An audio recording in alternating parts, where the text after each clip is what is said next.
Welcome to NDTR Spotlight Corner of the Internet where NDTR shine. This is our first ever live, and Sammy is joining me from Beta Carotene, and we are going to talk some trends in NDTRs and answer some pretty hot topics to hopefully get you excited for National Nutrition Month and also the rest of 2025 as an NDTR.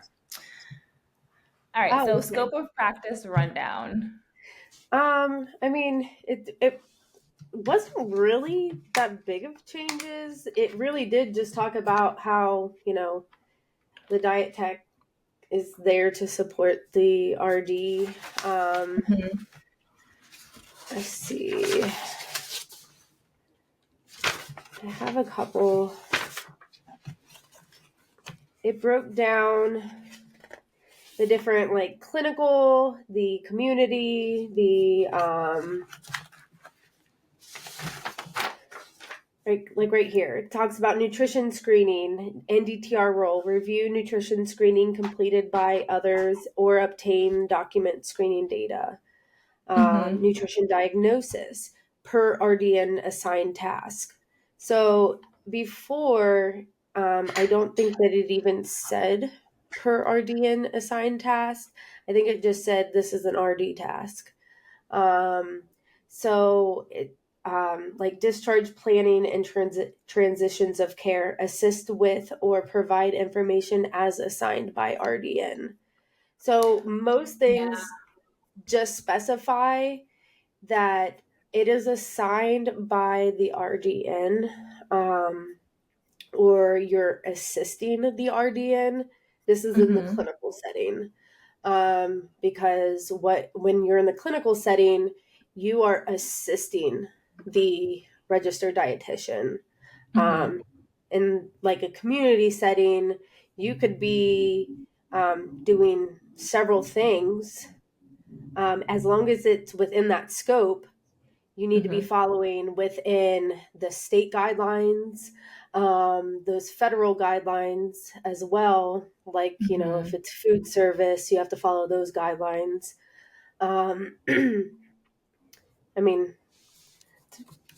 It just kind of broke it down a little bit, which was nice. It says for community, providing nutrition services in non-clinical settings where an RDN may not be directly involved in the program or activity is guided by the NDTR's individual scope of practice and requirements. And if the DTR feels that it is not within their scope, they know when it is appropriate to refer out to the RDN.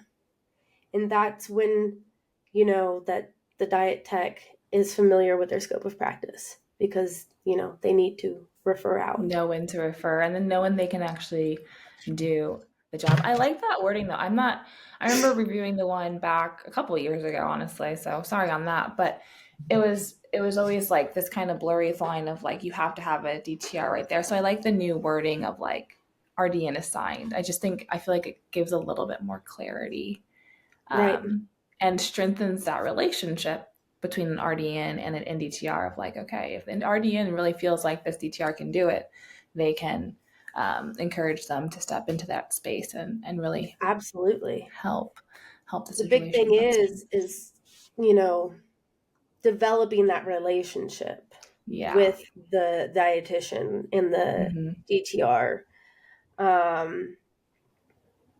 Let's see. It says, same thing. NDTR recognizes when consultation with or referral to an RDN or another healthcare professional is required. That's why networking is very important.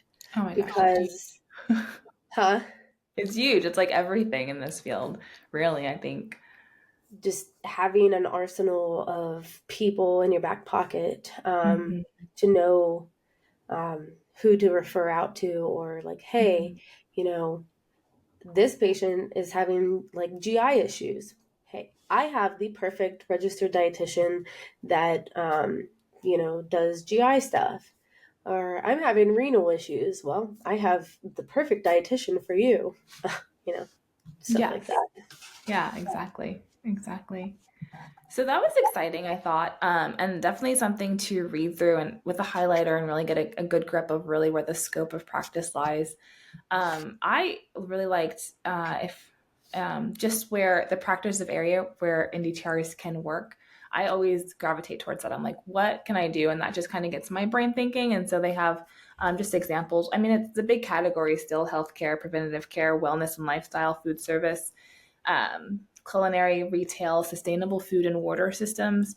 But digging a little deeper into those areas, they have types of positions that you can like look at.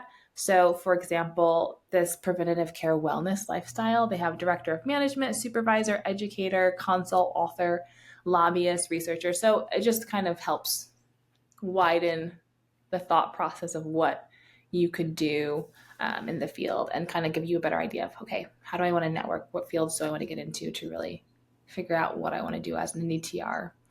So I find that helpful.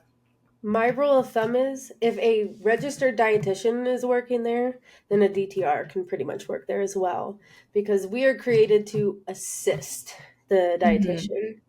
Mm-hmm.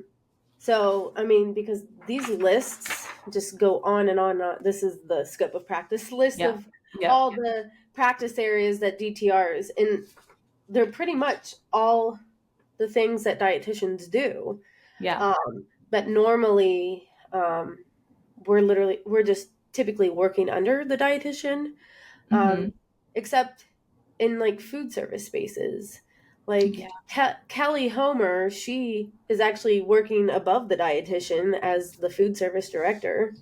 Yeah, and she advocated for herself and found that role, and they had a really good working relationship. Yeah, and absolutely. So the dietitian brought that up, and Kelly was like, "Oh yeah." So there's a whole podcast on that if you haven't seen it. It's a really interesting story that she shares. But yeah, very true there with what you're saying. With like, if a dietitian's there, there could be an NDTR there, and so that really helps even open your mind even more with that. And another fun thing, I was looking up just the amount of NDTRs currently who are registered. It's a little over 2,400 or 24,000, excuse me, 24,000, big difference. We're getting there. Looks like, yeah, we're getting there. The majority of NDTRs, based on the latest research, they are in general medical or surgical hospitals. Then we have nursing care facilities, retirement, local government, and then individual and family services. So they're spread out. Although hospitals has like almost 10,000 and nursing homes has almost 6,000. And then continual care, retirement, and communities drops all the way down to 2,000. So there's like a a little shift there. From 2024 to 2025, I noticed that they added a couple of countries or states in there. Is Guam a country, or is that? Girl. Yeah, sorry. I'm a nutrition professional. I'm not. I feel like I should know that. But Guam now has a territory. It's okay. They now have a diet tech, and I was like, okay, let's go Guam. Yeah, they even have a section for foreign on the CDRnet.org website, and there's 8 foreign NDTRs. So that's pretty cool. So I've gotten questions before about like, how do I be an NDTR if I'm not from the States? And is that something that's possible? But it looks like there's an avenue there. I have not deep dived into that, but that's an exciting thing to see. Yeah, those new sections weren't there in 2024. So I was like, okay. So it means the profession's growing. It is. Which is really exciting. Although if you're living in Wyoming, there's only one of you. So I'm so sorry. I'm so sorry. Yeah. I believe the top is California, Ohio, and New York. Yeah. Mm-hmm. Yeah. So California has 519, New York has 344, and then what was the third one you said?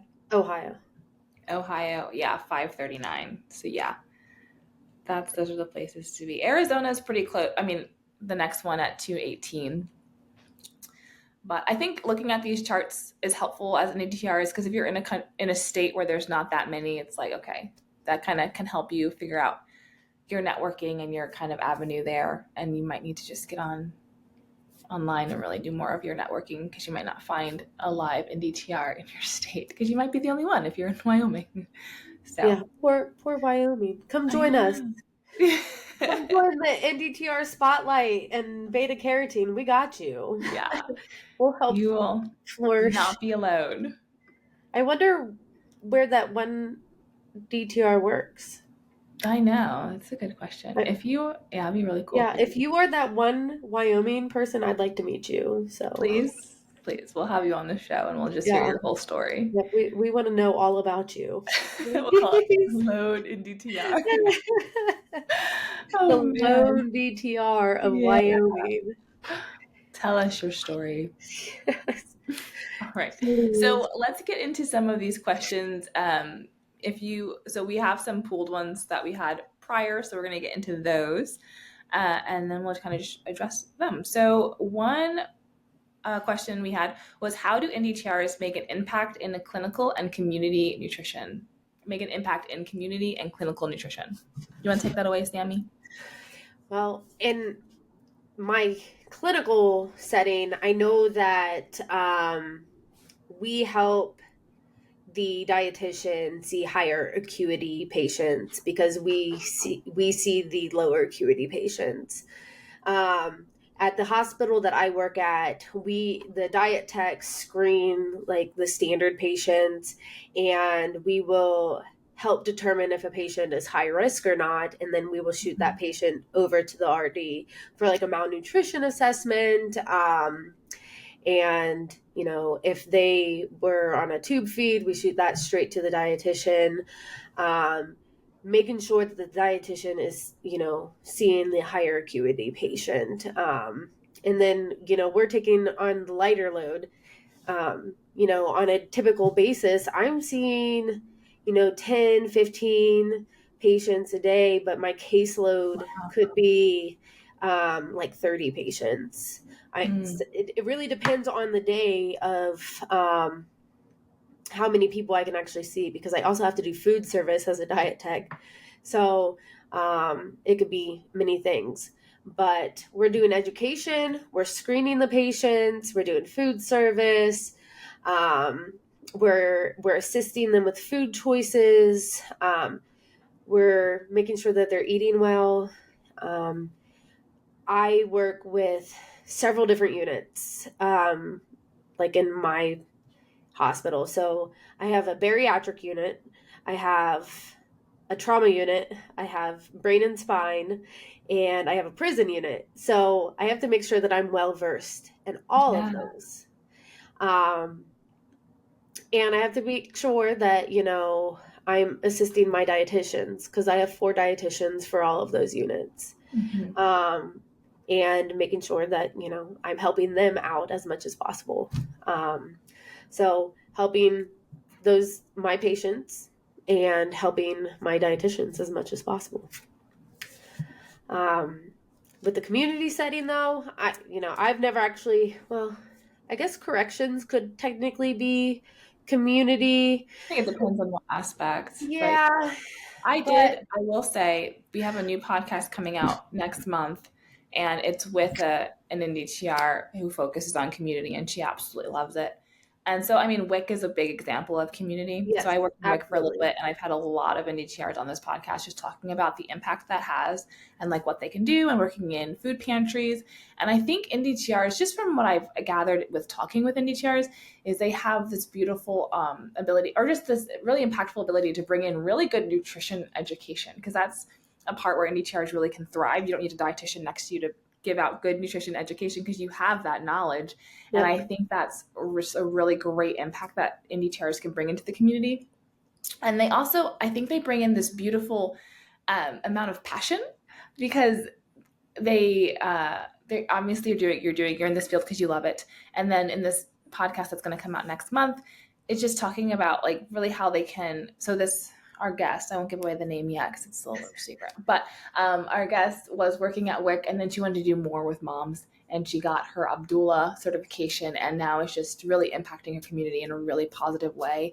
And it's, so I think just the nutritional knowledge and that expertise that an NDTR can bring to the community is huge, because I'm not Absolutely. sure if there's a lot of dietitians, at least in school, I can say, and this is probably a biased opinion, but you're kind of pushed more to the clinical aspect because you make more money in clinical, which is not necessarily always the case. You can make good money in community, but it's just kind of navigating those I was mindset. gonna Those say here in Ohio, I think that the diet techs make more money in community than they do in clinical. That's just in oh, Ohio. that's Yeah, interesting. Okay, yeah, yeah. So I guess it just depends on your area. yeah. It depends So on the area, but they yeah, education. I mean, and you say that we have the passion. I really think that it's because we're considered like the underdog, and we have something to yeah. prove. I mean, I literally go into a room and I'm technically not there to give an education, but I'm about to give you the most in depth wound and nutrition education that you've ever had because you got this trauma wound and I'm ready to help you heal that wound. Yeah. But yeah, you have the WIC, you have school nutrition, you have those corporate Yes. wellness bit like businesses. I Hmm. think corporate wellness is getting a little bit bigger. I don't know very many diet techs that do corporate wellness, but I haven't had any on the show yet, so I um, don't know. but it's mainly education, doing group classes, developing those initiatives. Hmm. But I know that like when I worked in corrections, making those classes, building those education things was my favorite thing by far over screening patients and doing assessments. I loved doing just teaching a class on diabetes and heart Hmm. healthy meals, especially when it Yeah. came to commissary. Educating an Oh, inmate on commissary was my favorite thing by far. and for those who don't know, commissary is the basically the store that prisoners have access to. So it's like basically grocery store tours, but in corrections as an NDTR doing that work. Yeah. So I love this. All the areas that an NDTR can really make an impact in community and clinical. So the next question is super positive, and I'm really excited about it because just when I started NDTR Spotlight, there wasn't. It just felt like there weren't that many jobs and opportunities and growth for NDTRs. But now we have NDTR Day. The academy is really shouting us out a lot more. And so this next question is, why are we seeing an increase in diet tech jobs? It's a great question. I mean, the demand of an NDTR is growing. Mm-hmm. I mean, you got the staffing shortages, the rising in healthcare needs, expanding role of nutrition in chronic diseases. Plus, you have that master's degree requirement for the RD. So, Yeah. a lot of people who want to pursue the nutrition field but don't want to continue on with their masters, they start like, hey, maybe I want to pursue the NDTR. And not very many RDs. Maybe they're having a shortage of RDs, and now they're like, oh well, now we have this potential for these DTRs. There's more DTRs now. Yeah. So maybe we have an influx of DTR positions. You know, Just because you can't, I mean, I know when I was an NDTR and I saw a job for a dietitian and it was more in the community, not like a hospital setting, I would apply. I'd be like, yeah. Because I have, like, what actually do you need me to do that an RDN can't do? And sometimes you find that you can get the job. Like, I applied for a WIC job that required RDN and I got the job, but there are other RDNs at the place. So that's a good point with the requirement to become a dietitian being harder. We'll have more NDTRs coming up, and then the job market might realize, oh, this is a plausible thing to put on to look for because that's all I need right now. I already have a dietitian on staff, and I could have NDTRs join the team. exactly.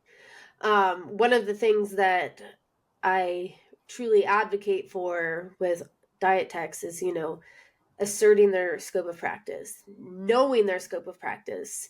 If you don't know your scope of practice, pull it up right now, learn it, love it, because you may be looking through LinkedIn, you may be looking at Indeed, looking for jobs, and you can see registered dietitian, but you pull up, the job description, and you're like, this is everything that I can do. This is within my scope of practice. You can apply for the position, and, you tell them like, hey, this is everything that's within my scope of practice.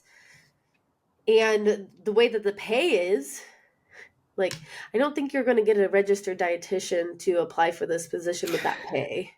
Especially with all the new requirements. Like this position is more. Especially if a dietitian's required to have a master's degree Yeah. now, Yeah. and you're paying them like $22 an hour. A dietitian is not about to apply for that position. So it's very important that the diet techs know what their scope of practice is. Yeah, that's so good. It's just for the job search and seeing that. And I also think just culturally, we're seeing a shift more towards health in this country. I mean, I know politically it's really crazy right now, and either whatever end you're on, I think there is a beneficial aspect in that where a conversation is starting to being had and being spoken about. And there's new I've been seeing these ads for meeting with it's for a registered dietitian, but there's just this idea of nutrition counseling being a big thing now, and like working with a credentialed professional for your nutritional needs, and NDTRs are those professionals. So I think the landscape is just been continually improving for NDTRs to really get out there and begin to work and find jobs and make a really good difference. I really enjoyed this year's National Nutrition Month from the Academy, where they actually stated that NDTRs are nutrition experts as well. And it's like, finally, you guys are starting to advocate for us. Yeah. It's like, we've been like screaming on top of these mountains forever. And it's like, you guys are finally, Here. you're finally saying it. And it's like, we're feeling valued in some way. Like, yes. you're letting us know that we are nutrition experts as well. Thank you. Yeah. And I think that switch really changed when they made NDTR a day. And now every year it's been improving in like leaps and bounds, and it's really exciting to see. Yeah, absolutely. I tried to do one of those proclamations for the state of Ohio to get NDTR Day this month, this year, and my senator ignored me. Well, there's always next year and the year after that. You keep fighting. You keep I'm not quitting. I've never quit, but I'm just like, come on now. How dare you ignore me? Right here. Well, the Academy is shouting us out more, so I'm sure in time. So let's have one more question, kind of with this theme. So where NDTRs are valued, the increasing job market for nutrition professionals and NDTRs. And this final question is, how can NDTRs maximize their scope of practice and advance their careers? So I know we touched on this a little bit, but I want to dive a little bit deeper into this, because NDTR, for some people, it's a spot, and then other people's it's a stepping stone, but there's so much that we can do with it, and I don't want NDTRs to feel limited. So advancing careers as NDTRs with the scope of practice. Well, find your true passion, first of all, and then specialize in it. So if clinical is something that you are passionate about and you love, specialize in it. Learn it, love it, get that evidence-based practice in there, study it, advocate for your role, take on leadership positions, fully utilize your scope. Like I said, I really like wounds. So I have sat in several wound education, CEUs, stuff like that. My RDs truly trust me with wound patients. I mean, even like class 3, 4, 5 wounds, which Wow. typically are considered high risk wounds. As Mm-hmm. long as the patient is eating really well, taking their multivitamins, taking their Juven, stuff like that, they allow me to follow them. And typically that's not the case, but because I'm so dedicated in that role and I'm so, I've met the criteria for, all of that. They trust me, and they allow me to follow those patients. So, and I know when I like, something, takes a wrong turn or something, I know when I need to flip them back to, my dietitian. So, like if it's food service, learn everything that you need to know Yeah. about food Mm-hmm. service, community, culinary, all of that. So take what you know and keep learning, specialize Yeah. in it. Yeah. And that passion piece, I think, is so important because you don't want to get tired of what you're doing. You want to enjoy what you're doing. So, I mean, you're in the field because you love nutrition, and there's something about it that just makes you spark. And if you can really dive into that area and then become that like that professional on it, like that expert on it, 100%, I'm gonna be like, okay, tell me what you know, because there's way too much to know in nutrition. So if you can really specialize in something and um, know that well, people will begin to trust you. Like Sammy's example, that was really good with Yeah, that. I don't think we get in this field for the money. It's No, definitely for the passion, for the it's heart. definitely passion. It's definitely Yeah. because we enjoy it. We enjoy helping people. Hmm. Yeah, it's definitely the passion. Yeah. And so another point with this advancing your careers, I have in another podcast I was talking with an NDTR, and the conversation about extra credentials comes up. And like, if you do want to be an NDTR and you want to get your master's, but you don't want to be a dietitian necessarily because you don't need that, can you find a master's with a very tight niche or specialty, like just an obesity management or something that's going to allow people to read that master's degree and be like, okay, now this person has what I want to know? Or is it becoming an Abdullah? Or is it going that personal trainer route and getting some really good certificates with strength training and those natures? So I think once you find your passion and hone into it, if there is a credential that you can get to add to your credential, I think it's going to Absolutely. really help you get into different job areas and just let your name pop a little bit more on a resume. So I think getting the right wordings, the right letters behind your name can be really helpful. It doesn't have to be As, the RDN. It can be NDTR, and then what else are you going to add to show that you're specializing in something? yep, and then join committees. Yes. Yeah. Joining committees, advocating for DTRs. I think it was last year that yeah, it was the same. It was the same conference that I spoke at on scope of practice. Mm-hmm. They spoke about leadership, and it made me realize that you don't need to have a leadership title to be a leader.